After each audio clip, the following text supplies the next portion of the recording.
A long time ago, on a tour bus far, far away, I lived the life of a roadie. For a couple of years, I actually lived on a tour bus, crisscrossed America, put on conferences and weekend-long events, predominantly for students and college-age adults. Loved that life, but I can tell you that it was stressful. There was a lot going on. And I think that it was a time where I had great community, but I was wrestling with a lot of things inside of my heart. And I don't know if my mental health was always doing great, but I know that I had that great team. And I wasn't great at always reaching out to them. I think they knew I was stressed. I'm sure I was cranky and not the prettiest sense of self all of the time. I was very messy. And there was a small group of adults that were about my age who would frequently ask me if I was okay, and I would brush them off because I thought, I'm independent, I'm great, I'm fine, I'll deal, I'll figure it out on my own. Tears, issues, tissues, it just didn't work very well until one of them was like, hey, let's come up with something, let's try it a little bit different. And I was like, I don't know what you're talking about. They said, look, if there's ever a time that you just really want to talk, all you have to tell me is, hey, I need an honest hour. And really all that person did for me was invite me into healthy connection.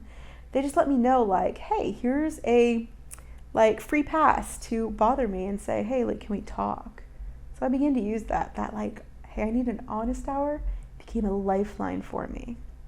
And I want to encourage you at that. And I want to help you to create moments like that. So I think there's a lot of you out there who could use an honest hour. And I want you to know that that is okay, and I'm rooting for you to find healthy connection within your community so that you can have that type of connection that can help you in those moments.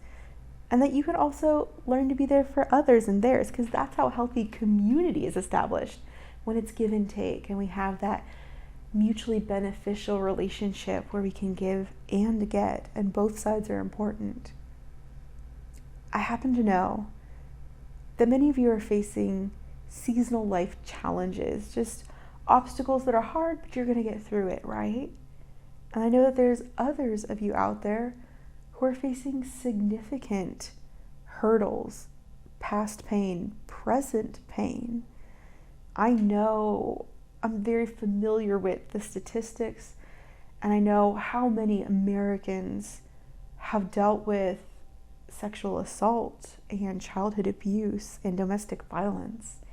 I know that eating disorders plague all genders.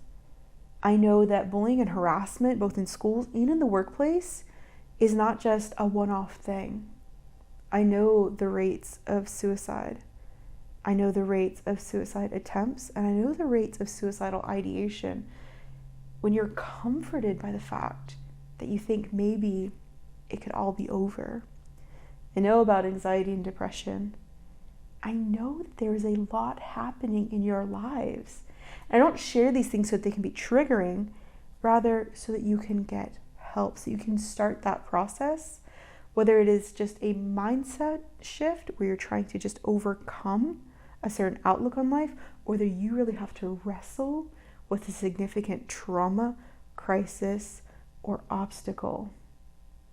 No matter what you're facing, I know that you can do this. I know that you can find your path and that hope is possible, but I know that it may not feel like it, which is why I want to support you. And so we've curated resources for you, and I want you to be able to start the search for the help that you're looking for. You are not alone. You are treasured. You are important. You've got value, and I'm glad that you're here with us on this journey.